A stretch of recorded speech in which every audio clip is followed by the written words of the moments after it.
Hey folks, Daniel here with Slow Haste.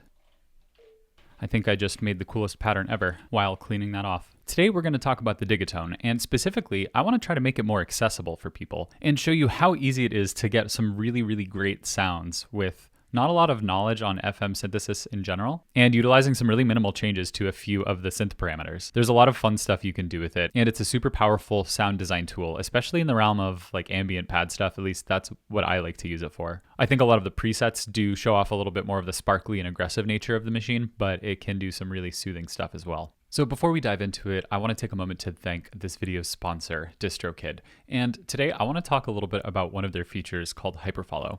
Hyperfollow is a completely free and super powerful promo tool that anybody who uses DistroKid has access to. It's basically a one-stop shop for links to all of your streaming services and can also include social media for Instagram, Twitter, etc., etc. And you can customize this page to your liking. So here's a quick look at one of my Hyperfollow pages that I have set up, and it's perfect for apps like Instagram, where you say the link for this is in the bio for everything you post about, whether it's a new music release or a new YouTube video you may have posted. You can just direct people to this one Hyperfollow link and access everything that you've referenced on that one page that is customizable and familiar to people who might want to check out your stuff on a regular basis. So I would definitely recommend checking out Hyperfollow if you have a DistroKid account, and if you don't have DistroKid and are interested in signing up, please check out the link in the description of this video for 7% off of your first year of membership.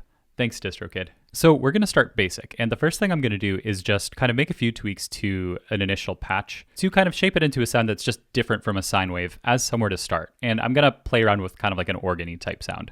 So we're going to start off with a sine wave. And I'm just going to play with some of the ratios.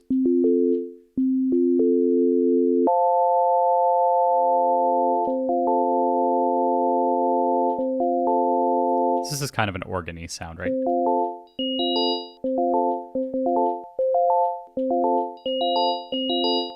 you can run through the algorithms to see how the XY mix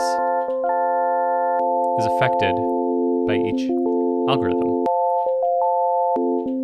Because each algorithm has a different sort of routing for ratios A, B, and C.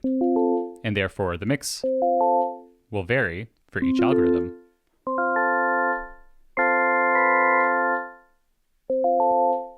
And it's really easy to hear that when there's like a high B ratio, for example. You can really hear that coming through.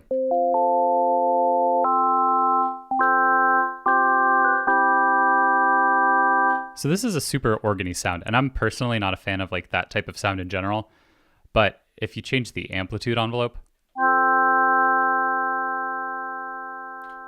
and really quickly just add some effects.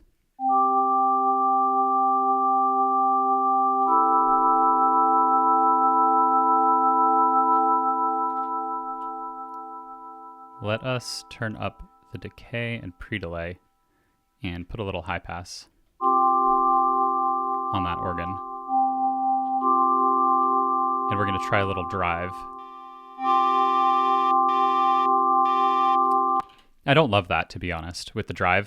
It adds like a sandiness to it, even at really low levels. So experiment with the drive because it tends to affect like different configurations of ratios very differently.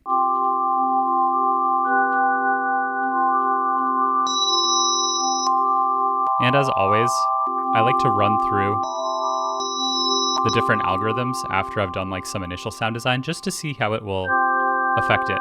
But I think algorithm 2 is nice for this particular sound.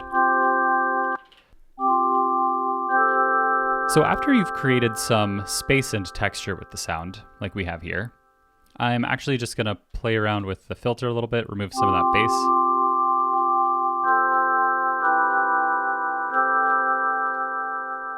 And maybe use a high pass with some resonance.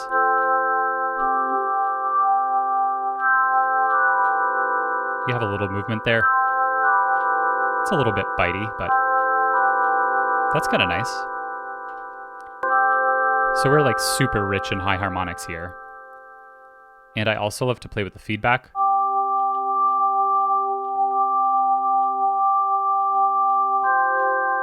And what's really fun is once you find like a parameter where you're like, okay, I kind of like this sort of murky dark sound, but I also like this bright sound. Throw an LFO on there. So set the destination to the mix and start playing around with it. How do I want it much slower?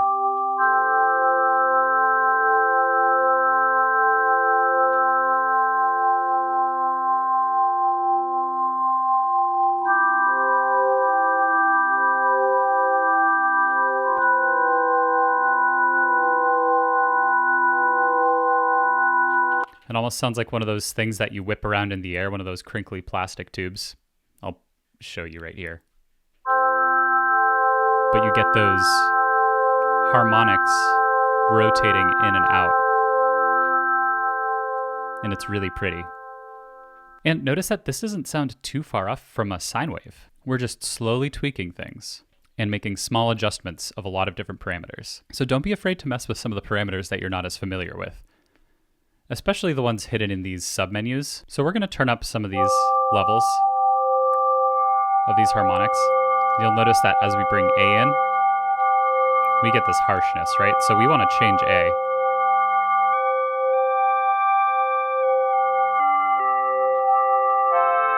To a whole number.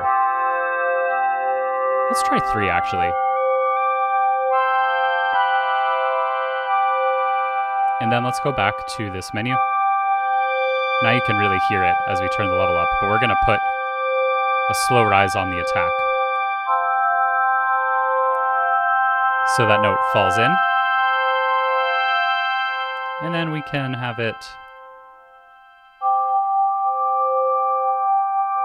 rest at a level that's a little bit lower than the rest of the mix.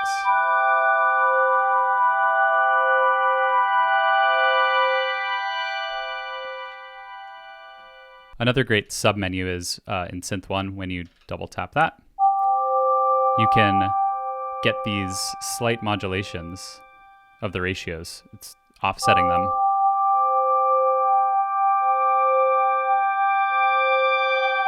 You can really tell if you crank it in one direction. It's basically like a detune.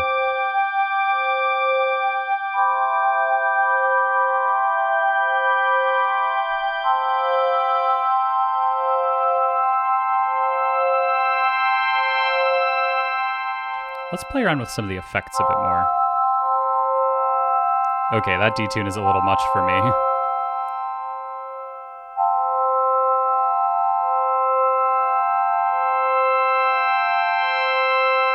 There we go, that's more comfortable.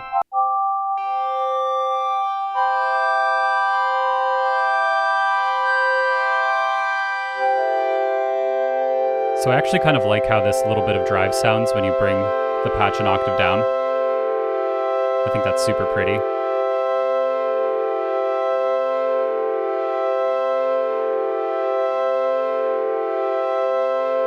And again, let's play around with our algorithm.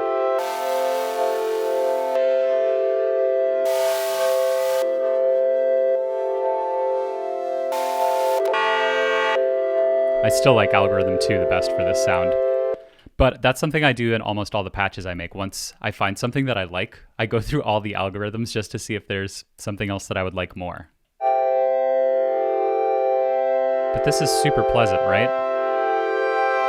And it evolves. It evolves as the mix changes between X and Y. And it evolves as the level of A adjusts as those higher harmonics come in.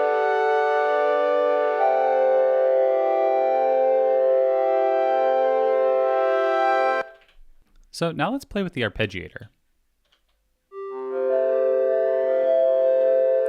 which can actually sound really cool when you're using long developing pads, because it kind of, it can make them a little bit more staccato, but still have this evolving quality.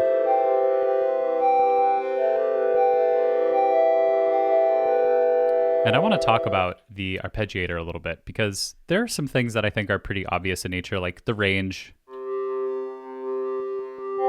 adjusting how many octaves are covered, the speed.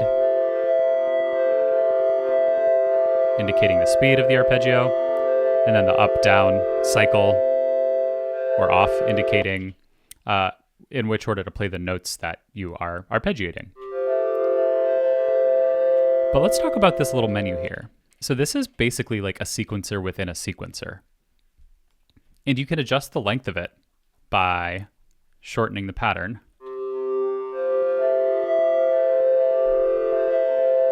But you can't really hear anything happening because the sequencer is effectively playing through and cycling, but not changing anything. But if you want, you can move left and right throughout this menu and then adjust the notes using the E knob.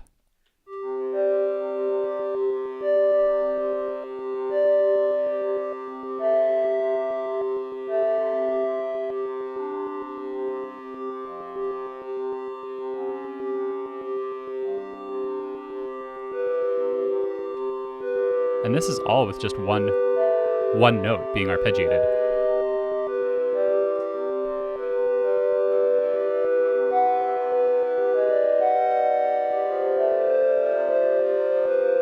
And you can hear as we add in other notes, you might get some unsavory notes in there. And that's something that you'll have to play around with. But if you notice,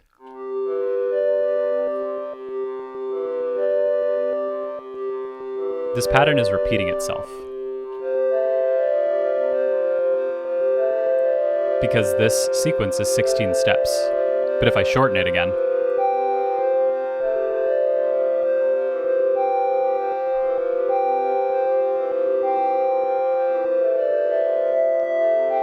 then it becomes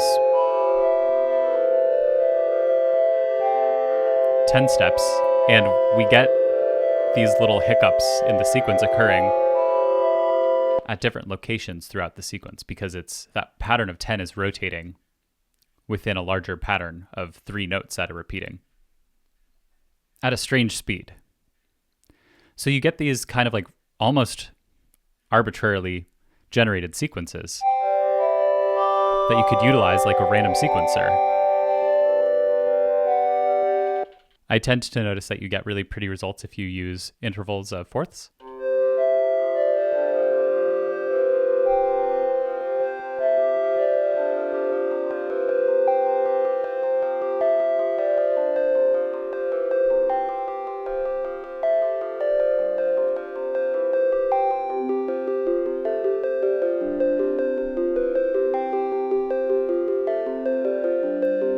So like, this is a super cool sequence, I think. So say I want to put this into my sequencer, what you can do, instead of live recording in, which you could do, just hold that throughout the whole sequence, you can also put in a, let me make sure my sequence is empty. Okay, yeah, you can put in a trig, hold that trig, go to add notes, and just do that.